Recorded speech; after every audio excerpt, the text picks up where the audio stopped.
Hello जी, कैसे हैं आप सभी लोग। Welcome back once again to all board. मेरा नाम है विदुवीरेश्वर शर्मा और भाई आरआरबी प्यून क्लर्क के फॉर्म्स आ चुके हैं। आई होप सभी ने फॉर्म फिल कर दिए होंगे। सो आज हमारे साथ है हेमंत जी, जो कि आरआरबी में एज अ क्लर्क वर्क कर रहे हैं। सो आज हम उनसे जानेंगे उनकी ओवरऑल प्रिपरेशन की जर्नी कैसी रही। अब वो आरआरबी में पहुंच चुके तो वर्क कल्चर कैसा है, कितना काम करना पड़ता है, बहुत सारी चीजें हम डिस्कस करेंगे। तो ये सेशन उन सभी स्टूडेंट्स के लिए बहुत ही हेल्पफुल होने वाला है जो आरआरबी एग्जाम की तैयारी कर रहे हैं। सो हेलो हेमंत, कैसे हो मेरे भाई, क्या हाल चाल है? हेलो सर, बढ़िया। है ना, तो आप सब बढ़िया कैसे ही हैं? होगा। बस सर, सब बढ़िया है। तो अब तो भाई आरआरबी में हम जा चुके हैं तो काफी स्माइली बता रही है, काफी अच्छा फील हो रहा होगा। सो हेमंत को हाँ मैं काफी टाइम से जानता हूँ, है ना, अराउंड 4-5 साल से Hemant I think upon contact में है जी ना। सर। तो आज हेमंत सबसे पहले हम शुरुआत करेंगे कि सबसे पहले आपकी ग्रेजुएशन क्या थी, क्या आपने ग्रेजुएशन में किया था, उसके बाद फिर ग्रेजुएशन के बाद कैसे आपका मन बना कि यार बाकी सब चीजों को छोड़कर मैं बैंकिंग फील्ड को ट्राई करूंगा। सर, ग्रेजुएशन में तो मैंने बीएससी किया हुआ है हम्म। मैथ से। हम्म। और रही बात बैंक ज्वाइन करने की, तो मेरी बड़ी बहन है, वो भी बैंकिंग में ही थी। उसको देखते हुए मेरा बड़ा भाई भी बैंक में ही आया, तो फिर जब गाइडेंस वहां से मिल सकता है तो फिर अपन क्यों दूसरे फील्ड को ज्वाइन करें। तो मतलब पूरी की पूरी फैमिली ही बैंकर है, हाँ, चलिए पूरी की बहुत ही पूरी अच्छी बात है। फैमिली है। मेरे तो जीजा मतलब जी भी बैंक में ही थे, तो उस हिसाब से ओके, सो गाइडेंस अच्छा मिल सकता था उस फील्ड में। तो मतलब अल्टीमेटली इंस्पायर होके आप बैंकिंग की हाँ तरफ जी, मूव हाँ, हुए। ठीक कह है, सो सकते हैं। बीएससी आपने कंप्लीट किया, उसके बाद बैंकिंग की इनिशियल प्रिपरेशन आपने कैसे स्टार्ट की? और जैसे स्टार्टिंग हम जब करते हैं तो इंग्लिश और मैथ्स तो हम स्कूल में पढ़े होते हैं, पर रीजनिंग ऐसा सब्जेक्ट है जो स्कूल में सब्जेक्ट नहीं होता। तो जब हाँ जी। प्रिपरेशन आपने स्टार्ट की उस समय कौन सा सब्जेक्ट आपका स्ट्रांग था, कौन सा सब्जेक्ट वीक था, फिर उनको बेटर करने के लिए आपने क्या किया? स्ट्रॉन्ग में तो मेरा मैथ और रीजनिंग ही स्ट्रॉन्ग था। हम्म। मेन फोकस मेरा उसी में रहता था कि full hmm. Out of full लिया जाए, क्योंकि हाँ। बाकी सब्जेक्ट इतने ज्यादा कोप अप नहीं कर पाता था मैं। हाँ। तो इसलिए मेरा मैथ और रीजनिंग पे फोकस ज्यादा रहता था। और हम्म। प्रैक्टिस ही एक चीज है जो मैथ रीजनिंग में काम करती है, हाँ, जितनी ज्यादा प्रैक्टिस कर सके। ये तो है। चलिए, तो आपने प्रिपरेशन की शुरुआत अपनी कब की थी, किस ईयर में प्रिपरेशन की आपने? शुरुआत मैंने की थी अराउंड 2022 में करी थी। 2022 में आप? 2020 में करी, 2020 में। अच्छा, 2020 में आपने, मतलब कोविड के टाइम पे 2020। आपने पूरा फायदा उठाया हाँ, फिर। कोविड के तो टाइम पे ही 2020 से शुरुआत कर दी थी। ठीक है, सो स्टार्ट आपने कैसे किया था पढ़ाई का, पढ़ाई मतलब कैसे आपने स्टार्ट किया, क्या आपका पूरा मेथड था कि आपने सारी चीज़ों को कैसे कंप्लीट किया? सबसे पहले तो मैंने भैया से अपने एडवाइस ली थी कहाँ से क्या शुरुआत की जाए, तो उन्होंने यूट्यूब चैनल का बताए थे, वैसे उस हिसाब से हम्म। पढ़ाई शुरू करी थी। फिर एक ऑफलाइन कोचिंग ज्वाइन करी थी, हम्म। तो ऐसे शुरुआत कर ली थी। अच्छा, ऐसे शुरुआत हो गई थी। ओके, तो जैसे प्रिपरेशन के टाइम जब आपने सब कुछ कंप्लीट कर लिया तो पहला एग्जाम आपने कब दिया था और पहला एग्जाम कौन सा दिया था? पहला एग्जाम मैंने उसी साल एसबीआई क्लर्क का दिया था मैंने। तो उसमें परफॉर्मेंस हमारा कैसा रहा था? उसमें तो ऐसा कुछ खास था नहीं। तो वो एग्जाम देख के कैसा पता लगा, मतलब क्या लगा कि यार क्या प्रिपेयर करना है, क्या वीक है? एग्जाम देके मतलब पहले जब प्रिपरेशन के टाइम लग रहा था कि हाँ बेसिक से क्वेश्चन है, सिंपलीफिकेशन है, ये क्वाड्रेटिक वगैरह ये सब तो यूं ही हो जाते हैं अपने नॉर्मल। पर जब एग्जाम देने गए तब पता पड़ा ऐसे नहीं होते। हम्म। उनके भी ट्रिक्स एंड टिप्स रहते हैं, उन्हीं हाँ, के तो मतलब हिसाब से किए जाते हैं। अल्टीमेटली प्रैक्टिस आप करते रहे बट एग्जाम में जाके आपको एक्चुअल लेवल पता लगा कि यार किस लेवल हाँ पे पढ़ना है। तो आपने जैसे पहला एग्जाम दे दिया और ऑब्वियसली वो क्लियर नहीं हुआ। सो हाँ, नहीं उसके हुआ। बाद आपने अपनी प्रिपरेशन में क्या चेंजेस किए, या फिर आपने अपने पढ़ाई के तरीके में क्या चेंजेस किए जिससे आपको आगे और अच्छे रिजल्ट्स मिलना शुरू हुए?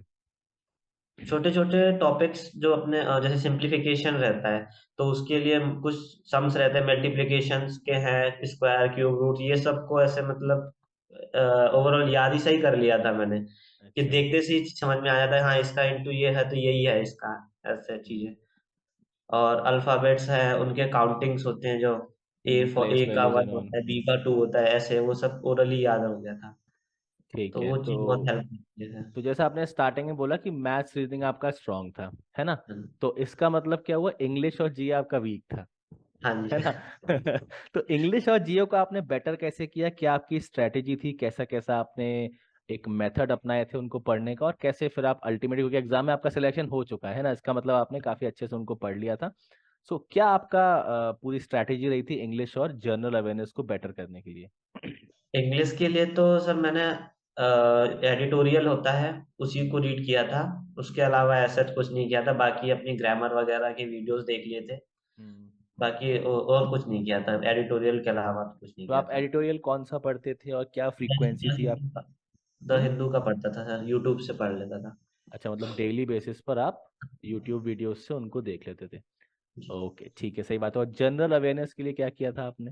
जनरल अवेयरनेस के लिए भी अपनी जो करंट अफेयर्स होते हैं, हम्म।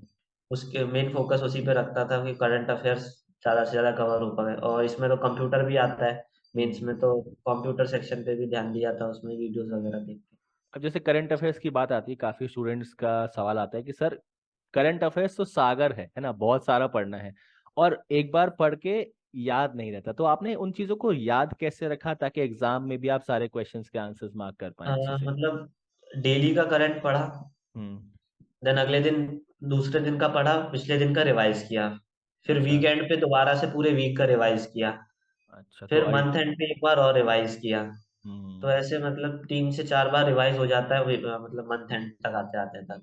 तो थोड़ा मतलब आपको रिकॉल हो जाता डेली बेसिस पर पढ़ना है और पिछला रिकॉल करना है ताकि आप कोई चीजें भूले ना। और उसमें आई थिंक ये भी होता है कि काफी सारी चीजें इंटरकनेक्टेड होती हैं, जैसे आज कुछ हुआ, वो किसी पुरानी न्यूज के रिस्पेक्ट में हुआ हो, तो वो सारी चीजें आपको कवर हो है। जाती हाँ, होंगी आई थिंक। इंटरकनेक्ट रहती है। हाँ जी, ठीक है। सो ये तो हो गई बात आपकी प्रिपरेशन की और सब अच्छी अच्छी बातें की हमने। अब थोड़ी सी बात करते हैं कि यार देखो, एग्जाम हम लोग दे रहे हैं और ऐसा बहुत ही कम स्टूडेंट्स के साथ होता है कि आप पहली बार में एग्जाम क्रैक कर लो। सो आपके साथ भी ऑब्वियसली ऐसा हुआ हो, काफी सारे एग्जाम्स आपने दिए होंगे। सो एक टाइम ऐसा आता है लगता है छोड़ो यार, सब कुछ नहीं करना है ना, अब कुछ और देखेंगे, इसमें नहीं ऐसा हो रहा। तो क्या आपके साथ ऐसा कोई फेज आया था और उस फेज से आप बाहर कैसे निकले फिर? आया तो था सर ऐसा फेज, सेकंड ईयर में आया था। जब पहले साल तो थोड़ा हम्म। इंटरेस्ट था कि हम्म। हाँ चलो करेंगे करेंगे, फिर उस हाँ। साल के सारे 8-9 एग्जाम देने के बाद, फिर अगले साल के सारे एग्जाम देने के बाद, और जैसे आरआरबी का तो रिजल्ट जून, मतलब हम्म। एग्जाम अभी अगस्त सितंबर में हो जाता है, उसका रिजल्ट आता है जनवरी में। हम्म। ऑलमोस्ट 2 साल कंप्लीट हो चुके थे। हम्म। पर वहां पे वही है कि पेरेंट्स का गाइडेंस सपोर्ट उनका वही काम आता है कि हाँ चलो करते रहो, हमें भरोसा है ऐसे करके। बाकी तो मन टूट जाता है कई बार तो, पर करना है तो फिर करना ही है। उनका हाँ, सपोर्ट बहुत ज्यादा जरूरी हो जाता है। तो मतलब अल्टीमेटली जो आपका लो फेज था उससे आपके पेरेंट्स की हेल्प से आप बाहर निकल पाए। जी तो सर। ऐसी कोई एक चीज जो आपके मम्मी या पापा आपसे बोलते हो रेगुलर, जिससे आपको एक मोटिवेशन मिलता हो कि नहीं यार, करना है, हमें आगे बढ़ना है या निकलना है इस जगह से? उनका एक ही कहना था कि हमें भरोसा है बस। इतना ऐसा भरोसा भरोसा है सबको होना कि हाँ, चाहिए यार, ये तो। बस इतना ही बोलते थे, हमें भरोसा है कि तुम तुम क्लियर कर कर लोगे। लोगे। हाँ। चलो, मतलब इतना ही कोई बोल दे तो हाँ। बहुत अच्छा फील होता है। चलिए, तो मतलब अल्टीमेटली ये है भाई, जिसका सिलेक्शन हो भी गया है, सबके लाइफ में लो फेज आते हैं। आप अगर ये सोच रहे हैं कि जो एक विनर है या कोई एक सिलेक्शन ले चुका है उसके लो फेज नहीं है, लो फेज भाई सबकी लाइफ में आते हैं। बट गिरते सब हैं, जो गिर के खड़ा हो जाता है वही चैंपियन बनता है ना। तो इस चीज को सभी लोग याद रखेंगे। अब बात करते हैं कि आपने अपनी स्पीड कैसे इंप्रूव की जब आप प्रिपरेशन कर रहे थे। और जैसे एग्जाम में ऑब्वियसली आपने आरआरबी का एग्जाम क्लियर किया है, वो एग्जाम स्पीड के लिए माना जाता है क्योंकि आपके पास 80 क्वेश्चंस हैं, 45 मिनट है और अराउंड 20 से 22 मिनट में आपको 40 क्वेश्चंस करने होते हैं। तो स्पीड इंप्रूवमेंट के लिए आपने क्या किया, और आप अपने अगर टिप्स एंड ट्रिक्स अगर शेयर करेंगे तो स्टूडेंट्स को काफी हेल्प मिलेगी उससे। स्पीड का सर वही एक है कि प्रैक्टिस है, जितने हम्म। ज्यादा मल्टीपल क्वेश्चंस लगा सके। लगता है कि हाँ ये सेम क्वेश्चन है, ये तो आता है अपने को, पर हम्म। ऐसा नहीं है। वो एग्जाम में आते से ब्लैंक हो जाता है पूरा। तो हम्म। ये छोटे छोटे जो सिंगल वन वर्ड क्वेश्चन रहते हैं, इन सब की स्पीड के लिए प्रैक्टिस ही एक चीज है, कि प्रैक्टिस ही करनी पड़ती है बस।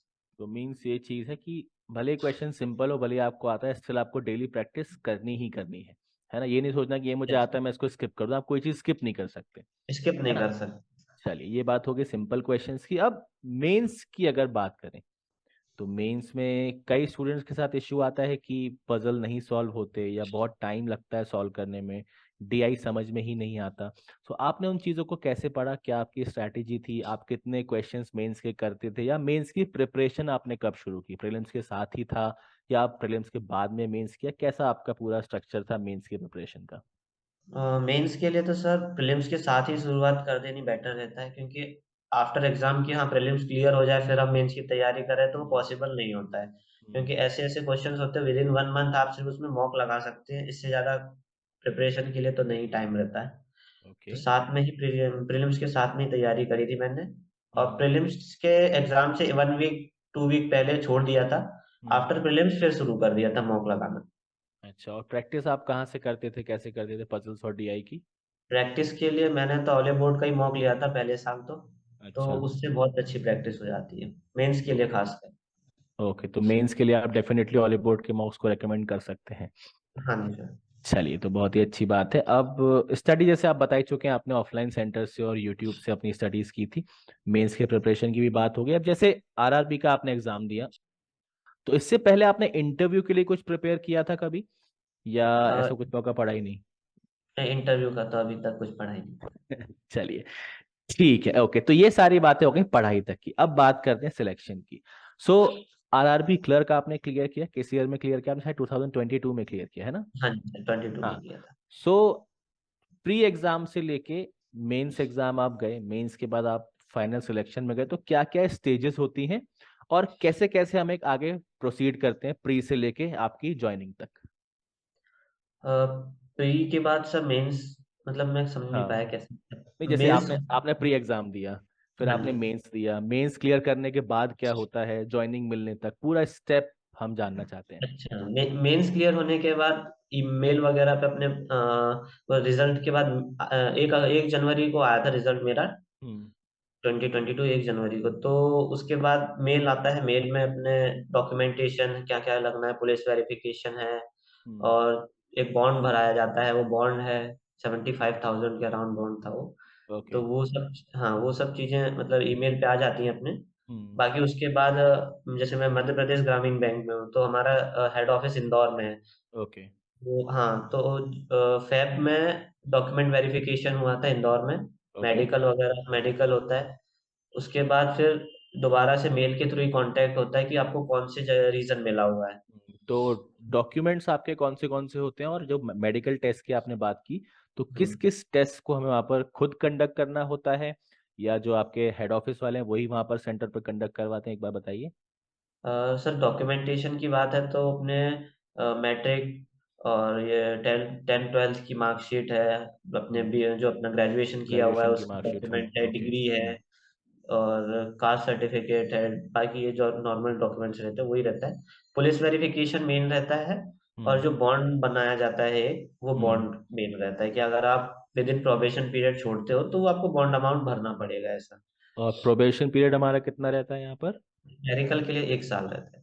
ओके, ठीक है। ये बात होगी आपकी जो रिक्वायर्ड डॉक्यूमेंट्स हैं। अब हाँ। मेडिकल टेस्ट की आपने बात की, तो मेडिकल टेस्ट की आपके पास मेल पर लिस्ट आई थी कि आपको ये टेस्ट कंडक्ट करवा के रखने हैं, कि वहां आप गए थे और वहां वहां पर डॉक्टर्स तो ने किया? वही हुआ था सर, इंदौर गए थे, वहां पे उन्होंने एक हॉस्पिटल था, हम्म। उसको रिकमेंड किया था कि आप वहां जाके, उनके मतलब ऑथराइज था, तो वो वहां जाके उन्होंने सारा मेडिकल टेस्ट करवाया था। तो आई थिंक जो बेसिक हमारे ब्लड टेस्ट हैं और ये सारी जो बेसिक हमारा चेकअप है वही वहां पर हुआ होगा, आई टेस्ट, है ना? ब्लड टेस्ट, यूरिन हम्म। टेस्ट और ओके। ईसीजी है, हम्म। एक्सरे वगैरह। ओके। चलिए, तो ये बात हो गई हमारी डॉक्यूमेंट वेरिफिकेशन सारी चीज़ की। ज्वाइनिंग का प्रोसेस क्या था? जैसे आप पहले दिन गए बैंक में, तो क्या कैसा था? और चलो आगे हम और भी बात करेंगे, पहले आप इनिशियल ये बताइए। 1 अप्रैल को ज्वाइनिंग हुई थी मेरी। हम्म। तो फाइनेंशियल ईयर शुरू होता है उस दिन, वो तो बहुत अच्छा दिन होता है 1 अप्रैल तक। तो सही हाँ, बात है। तो रीजन में श्योर रीजन मिला था मुझे, तो श्योर रीजन में आरओ गए थे हम लोग पहले ही दिन। हम्म। हम्म। तो दोबारा से वहाँ पे डॉक्यूमेंट वेरिफिकेशन हुआ था। हम्म। सारे डॉक्यूमेंट्स उनने अपने कलेक्ट करके रख लेते हैं वो लोग। हम्म। और उसके बाद फिर कुछ फॉर्मेलिटीज होती हैं, पेपर का सेट दिया जाता है, वो सब टर्म्स कंडीशन है, क्या करना है क्या नहीं करना है बैंक के लिए। उसके सारे साइन वाइन करा के अपने जो एनपीएस है, और दूसरे जो डिपेंडेंसी के सर्टिफिकेट्स हैं, दूसरी मतलब बहुत सारी फॉर्मेलिटीज हैं, उन सब पे सारे मतलब पेपर्स पे अल्टीमेटली फर्स्ट डे आपका पूरा नॉलेज ट्रांसफर होता है, आप क्या करना है कैसे करना है वो सारी चीज़। पूरा वही मतलब वो रीजनल मैनेजर होते हैं, वो अपना हम्म। एक इंट्रो बताते देते हैं कि होंगे कैसा क्या करना है। अपने स्टाफ के हम्म। बारे में, आरओ के बारे में, ब्रांचेस के बारे में, कहाँ कितनी ब्रांचेस हैं, हम्म। कैसे कैसे लोग मिल सकते हैं, मतलब पूरा उस दिन तो मतलब अपने को बताया ओरिएंटेशन जाता टाइप है। का, हाँ, पूरी कहानी ओरिएंटेशन बताते हैं। असली मजा तो अगले कि हफ्ते कल से आता कल है। से आप क्या करने वाले हैं, कल से हाँ। आपको कैसे लोग मिलने वाले हैं, सब कुछ हाँ, बताते सही बात है। तो अगर हम बात करें एक बेसिक, अगर आरआरबी ब्रांच की बात करें, मतलब ज्यादा डिटेल्स मत देना, है हैं। ना, हाँ। एक ऊपर ऊपर से अगर हम बात करें, तो ओवरऑल जैसे आप हम लोग सिटी में रहे हैं, सिटी की बैंक्स में हम लोग गए हैं, ओवरऑल हमें पता है कि बैंक की ब्रांचेस कैसी होती हैं, अगर एक कस्टमर आया तो क्या होता है, मतलब ओवरऑल फील हमें पता है। एक अगर बात करें आरआरबीज की, तो बेस जनरली जो सिटी क्राउड होता है उनका आरआरबीज में इतना जाने का मौका नहीं पड़ पाता, है हाँ। ना। तो एक आरआरबी ब्रांच का लेआउट कैसा होता है, कैसा क्राउड आता है, वर्कलोड कैसा होता है, और क्या क्या आपको बेसिक काम वहां पर करने होते हैं। लेआउट तो सर जैसे सारी ब्रांचेस का रहता है वैसे ही रहता है, उनसे थोड़ा कम कह सकते हैं, अच्छा, मतलब इंफ्रा के ब्रांच मामले में थोड़ा सा कम होगा। फर्नीचर के मामले में कह सकते हैं थोड़ा सा कम हम्म। रहता है। हम्म। और क्राउड की बात है तो वो सीजनल रहता है। अच्छा। हाँ, जैसे कि मतलब अभी रिसेंट की बात की जाए तो हम्म। कुछ महीने पहले फसल कट के गेहूं वेहूं बेच के सोयाबीन बेच के लोगों का पैसा जमा हुआ, हम्म। तो वो उस टाइम उनको पैसे की जरूरत है अभी, क्योंकि अभी हम्म। जैसे बोनी शुरू होगी तो वो हम्म। उनको पैसों की जरूरत है, तो वो क्राउड आता है।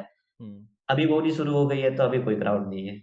अच्छा, तो मतलब ऐसा नहीं है कि पूरे आपके मंथ में या ईयर में आपको क्राउड से डील करना है, जब सीजन है तब हाँ, मैक्सिमम क्राउड, सीजनल बाकी वाइज, थोड़ा बहुत आता रहता है। बाकी तो थोड़ा बहुत डेली का रहता है। ठीक है, ओके। तो हाँ, चलिए, तो अब बात करते हैं आपका डेली का, आपका दिन कैसे शुरू होता है, आप कितने बजे ब्रांच पहुंचते हैं, कितने बजे ब्रांच से निकलते हैं, ब्रांच में पहुंचते हैं आपको क्या क्या टास्क करने होते हैं, एज आरआरबी क्लर्क आपकी क्या क्या ड्यूटीज होती हैं। सबसे पहले तो मेरी रूरल ब्रांच में पोस्टिंग है अभी। पहले मैं सिटी डिस्ट्रिक्ट में था, उसके बाद हम्म। अभी रूरल में हूँ। तो ओके। रूरल ब्रांच है तो मैं तहसील लेवल पे रह रहा हूँ इधर, तो मेरे को जाने के लिए आधा घंटा लग जाता है वहाँ पे। अच्छा, ओके, अब आप तहसील से फिर आप अब वहाँ विलेज में रूरल, जाते हैं, फिर हाँ, आते हैं, ओके। हम्म। इसलिए तो आधा घंटा, तो 10:30 पे निकलता हूँ। हम्म। 11 का टाइमिंग है, 11 से 6 का। अच्छा। तो 11, हाँ, तो 11 बजे पहुँच के, अब मैं तो क्लरिकल में हूँ तो मुझे कैश का चार्ज दिया हुआ है, तो अपना कैश वैश निकाल के हम्म। लॉग इन करके हम्म। और अपना डेली का वही कैश का काम शुरू कर देते हैं। अच्छा, तो मतलब 11 से 6 की जो आपकी टाइमिंग है वो फिक्स है, उसके बाद काम करते हैं कि बस 6 बजे ताला लगाए हो बाहर। 6 बजे ताला लगाया बाहर। तो ये सभी स्टाफ मेंबर्स के लिए कि क्लैरिकल्स के लिए है बस ये। नहीं, मतलब क्लरिकल का ऐसा है कि उनका काउंटर टाइमिंग है 11 से 5 का। हम्म। तो अपना 11 से 5 काउंटर चलाया, उसके बाद एक आध घंटा अपना मिसलेनियस किया, हम्म। उसके बाद फिर आप फ्री हो। अच्छा, ठीक है। अगर और करना चाहो तो एक्स्ट्रा वर्क तो कर सकते हैं, पर अब वैसे देखा जाए तो फ्री है। क्यों ही ऑफिसर्स करना एक्स्ट्रा वर्क। नहीं, मतलब कर सकते हैं सीखने के हाँ। पर्पज से, क्योंकि आगे हमें भी ऑफिसर्स का एग्जाम देना है, तो वो सीखना हम्म। रहेगा तो ज्यादा सही रहेगा। अभी हम्म। से सीखे रहेंगे तो। ठीक है, अच्छी बात है। तो जैसे अब आप आरआरबी में हैं, तो अल्टीमेटली ऑब्वियसली आपका गोल होगा कि हम ऑफिसर लेवल पर मूव करें। सो इंटरनली क्या क्या अपॉर्चुनिटीज हैं, जैसे आप एक क्लैरिकल लेवल पर अगर ज्वाइन करते हैं तो आप पीओ या और ऊपर लेवल में आप कैसे बढ़ सकते हैं। इंटरनली सर 6 साल का है इसमें, हम्म। आरआरबी में, तो 6 साल कि में छह आपको साल प्रमोशन मिलेगा कि आप एग्जाम हाँ, के लिए 6 एलिजिबल साल होंगे। बाद एलिजिबल होंगे इंटरनल एग्जाम के लिए। इंटरव्यू रहता है और हम्म। एक लिटिल एग्जाम रहता है छोटा सा, तो वो एग्जाम्स के बाद इंटरव्यू होता है, उसके बाद आप स्केल 1 हो जाते हैं। और जेआईबी है अगर तो 1 साल हम्म। कम हो जाता है, और सीआईबी है तो 1 साल और कम हो जाता है ऐसे। अच्छा, तो अगर आपके पास ये सर्टिफिकेशंस हैं तो आप 4 साल में या 5 साल में एलिजिबल हो सकते हैं। हाँ जी। और इसके अलावा कोई और मतलब सिस्टम नहीं है जिससे आप जल्दी प्रमोशन ले पाए। नहीं नहीं सर, जल्दी ओके, प्रमोशन सो है। जेआईबी सीआईबी अगर आप कर लेते हैं बैंक में एंटर करने के बाद ही, सो डेफिनेटली आपका जो प्रमोशन का टाइम है वो कम हो जाएगा। और अगर आप सीधे सीधे चलते हैं तो आपको 6 साल वेट करना पड़ेगा, जी है सर। ना। चलिए, तो ये आपकी बात हो गई प्रमोशन की और ओवरऑल क्या आपका ब्रांच के ऑपरेशंस रहते हैं। सो एक चीज पूछूंगा पर्सनल लेवल पर, हाँ। कैसा लग रहा है आरआरबी में काम करके। अ, बहुत लोगों एक मतलब अपने आइडियोलॉजी बताता हूँ मैं आपको। हम्म। बहुत लोगों का रहता है कि एसबीआई है जैसे या दूसरे बैंक हैं वो थोड़े अच्छे रेप्यूटेटेड दिखते हैं, एसी वगैरह है, और मतलब थोड़ा थोड़ा कह सिटी के सकते हैं अच्छी चमक लोकेशन में दमक। ब्रांच है, बड़ी ब्रांच अच्छी है, हाँ। लोकेशन में बड़ी ब्रांच है तो थोड़ा काम करने में अच्छा लगता है, पर उसी के अपोजिट देखा जाए तो वहाँ वर्क क्राउड बहुत होता है, वर्कलोड भी बहुत होता है। सुबह हम्म। सुबह 9:30 से जाते हैं, 10 बजे का टाइमिंग होता है और रात के 8-8 बजे तक कर रहे होते हैं काम।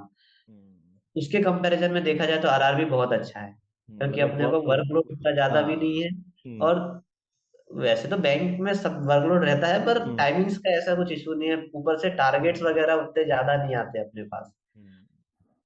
तो और उनका एक लैग भी है कि अपने को अलाउंसेस वगैरह में भी फर्क पड़ जाता है। तो मतलब वही है, हाथ की सारी उंगलियां एक जैसी नहीं होती। है ना, किसी हाँ चीज के फायदे हैं, किसी चीज के नुकसान भी हैं, बट अल्टीमेटली ये है आप कितना सेटिस्फाइड हो अपने जहां पर आप हो अभी, वो सबसे चीज मैटर करती है। कुछ लोग एसबीआई के टॉप ब्रांच में भी सुखी नहीं है, कुछ लोग आरआरबी के छोटे से ब्रांच में भी सुखी है, तो पूरा अल्टीमेटली आपके पर्सपेक्टिव पर डिपेंड करता है कि कैसा क्या आपका चल रहा है। चलिए, तो अभी थोड़ा अच्छा तो नहीं लग रहा होगा कि आप एक छोटी सी जगह पर रह रहे हो, सारा फन खत्म हो चुका है, और जैसे कई लोगों के मन में सबसे बड़ा डर यही होता है कि यार आरआरबी का मैंने फॉर्म भर दिया, किसी रिमोट लोकेशन में मेरी पोस्टिंग होगी, ना वहां मैं कहीं पार्टी कर पाऊंगा, ना मैं किसी फ्रेंड से मिल पाऊंगा। तो फन कैसे करते हैं आप लोग? जैसे अब ऑब्वियसली एक छोटी सी जगह, तो आप ऑलमोस्ट सारे ऑफिसर्स और कोलीग साथ में ही रहते होंगे, आई होप, हाँ है सर। ना? तो आपका फन कैसा होता है ना, कि आप क्या करते हैं वीकेंड्स पे? आई थिंक अब सैटरडे, आपके 2 सैटरडे ऑफ है और संडे ऑफ है। So yes. क्या वो चीज होती है कि आप रिमोट लोकेशन में फील करते हो ठीक है यार सब कुछ अच्छा है, कोई दिक्कत नहीं, कर लेंगे? सबका अपना-अपना पर्सपेक्टिव होता है। मुझे तो जैसे रूरल में ज़्यादा अच्छा लगने लगा डिस्ट्रिक्ट ब्रांच से ज़्यादा, क्योंकि नेचुरल चीज़ ज़्यादा दिखने को मिलती है, लोगों से इंटरैक्ट होने को पता चलता है ग्राउंड लेवल पे अपना इंडिया एग्रीकल्चर से कहाँ से उठ के आ रहा है। हम्म। अभी तक पता ही नहीं था कब कौन-सी फसल होती है, क्या होता है, अपन को बस अपने पास आ जा रहा है, अपन उसको कंज़्यूम कर हाँ, रहे हैं। बस जितने जीके में पढ़ लिया, खरीफ इस समय हो रही है, राबी इस समय हो रही है, हाँ, बट तो एक्चुअल वो में मतलब उसमें बहुत क्या है? अच्छा हाँ। इंटरेस्टिंग सा लगता है मुझे तो। हम्म। और फिर अब जिसको नहीं लगता है तो वो तो दूसरे एग्ज़ाम भी देते हैं खैर। हम्म। और नहीं, मुझे तो अल्टीमेटली इसलिए खैर, वो तो खैर है ही। और बात है वीकेंड की तो एन्जॉय करने की, तो वीकेंड्स तो हमारे लिए है ही, सारे कलीग्स एक साथ ही रहते हैं तब। हम्म। बाकी ब्रांचेस में भी क्या है, मतलब हँसी मज़ाक चलता है एज़ मतलब कि स्पेसिफिक काम डिसाइडेड नहीं है कि आपको ये काम करना है तो आप यही करोगे। हम्म। मिल बाँट के कर लेते हैं वहाँ पे, ऐसा है। मतलब कोलैबोरेटिव एनवायरनमेंट है, हाँ, कभी आपको जरूरत है तो आप हेल्प ले लो, कभी सामने वाले की जरूरत है तो आप उनकी हेल्प कर हाँ, दो। हाँ। तो अभी मतलब मैं हम्म। क्लेरिकल में हूँ, कैश पे बैठता हूँ, पर ऐसा नहीं है कि मैं ऑफ़िसर का काम नहीं करता। हम्म। या किसी दिन मैं छुट्टी पे हूँ या मेरी तबीयत खराब है, तो ऐसा नहीं कि ऑफ़िसर मेरी कैश में नहीं बैठता। हम्म। मतलब साथ में मिलके कर लेते हैं। चलिए, मतलब कोलैबोरेटिव सा अच्छा सा हेल्दी सा हाँ। एनवायरनमेंट है, और आपकी खुशी बिल्कुल साफ बता रही है कि आप काफ़ी सेटिस्फाइड है, अभी आप काफ़ी अच्छा लग रहा है यहाँ पर जॉब करने में। सो चलिए, अच्छी बात है। फ्यूचर आपने क्या सोच रखा है अभी, कि आपको आरआरबीज में ही स्टिक करना है, यहीं पर आगे हायरार्की में ऊपर मूव करना है, या आप कोई अदर एग्जाम्स या कोई अदर फील्ड को भी चेज कर रहे हैं? सर अभी तो वही है कि स्केल 1 स्केल 2 यहाँ पे देखेंगे, और दूसरा है कि आरबीआई असिस्टेंट वगैरह के एग्ज़ाम है उनके, हम्म। बाकी दूसरे पीएसबी में तो नहीं जाना मुझे। अच्छा, तो मतलब अभी आपका यहीं रुकने का मन है, थोड़ा सा स्टेबल होने का मन है? हाँ, थोड़ा-सा अभी स्टेबल ठीक में। है हेमंत, तो सो ये था डिस्कशन। आई होप आज जो भी हमने डिस्कशन किया है, आप सभी जो भी आरआरबीज की तैयारी करें स्पेसिफिकली, आप सभी को इन चीज़ों से काफ़ी फायदा मिलेगा। और एक्चुअल में यहाँ पर हमने ग्राउंड रियलिटी चेक की है कि एक आरआरबी क्लर्क की जॉब प्रोफाइल क्या होती है, क्या काम करना होता है, कहाँ काम करना होता है ना? तो आई होप हेमंत ने जो भी बातें आप लोग से की हैं, ये सभी आपको अच्छे से समझ में आ गए होंगे, और आपको ज़रूर हेल्प मिलेगी डिसीजन लेने के लिए कि आपको RRB as a clerk join करना है कि नहीं। सो हेमंत, आज के लिए इतना ही। Thank you so much for joining, आपसे बात करके काफी अच्छा लगा। इन फ्यूचर अगर हमारा फिर से कनेक्ट होने का मौका लगा तो डेफिनेटली हम एक और अच्छा सा सेशन स्टूडेंट्स के लिए जरूर लेकर आएंगे। एंड में आप श्योर। कुछ बोलना चाहेंगे, क्लोजिंग नोट्स, उसके बाद फिर हम सेशन को वाइंड अप करेंगे। स्टूडेंट्स के लिए कुछ क्लोजिंग आप नोट एडवाइस देना चाहते हो तो? क्लोजिंग नोट तो यही है कि आरआरबी हो चाहे दूसरी कोई भी ब्रांच हो, कुछ भी हो, अभी जॉब लेना ज़्यादा ज़रूरी है। वो सब छोड़ते हुए कि मैं आरआरबी में जाऊँगा कि यहाँ पे जाऊँगा, दूसरी बैंक में देखूँ। हम्म। बाद में आके मन बदल जाए तो अपन कर सकते हैं। तो अल्टीमेटली आपका कहना ये है कि भाई प्रिपरेशन करते रहो, जो हाँ, पहला आपको बैंक मौका मिले देखना वहां है पर एंटर कभी। कर जाओ बैंकिंग फील्ड में, उसके बाद फिर आप डेफिनेटली बाद में आप ऊपर नीचे कर सकते हो, यस, है श्योर। ना? ओके, चलिए Hemant, thank you so much for joining in this session, and also thank you so much everyone for joining in this session. मिलते हैं एक और ऐसे ही नए सेशन में काफी जल्दी, तब तक के लिए bye bye and take care everyone.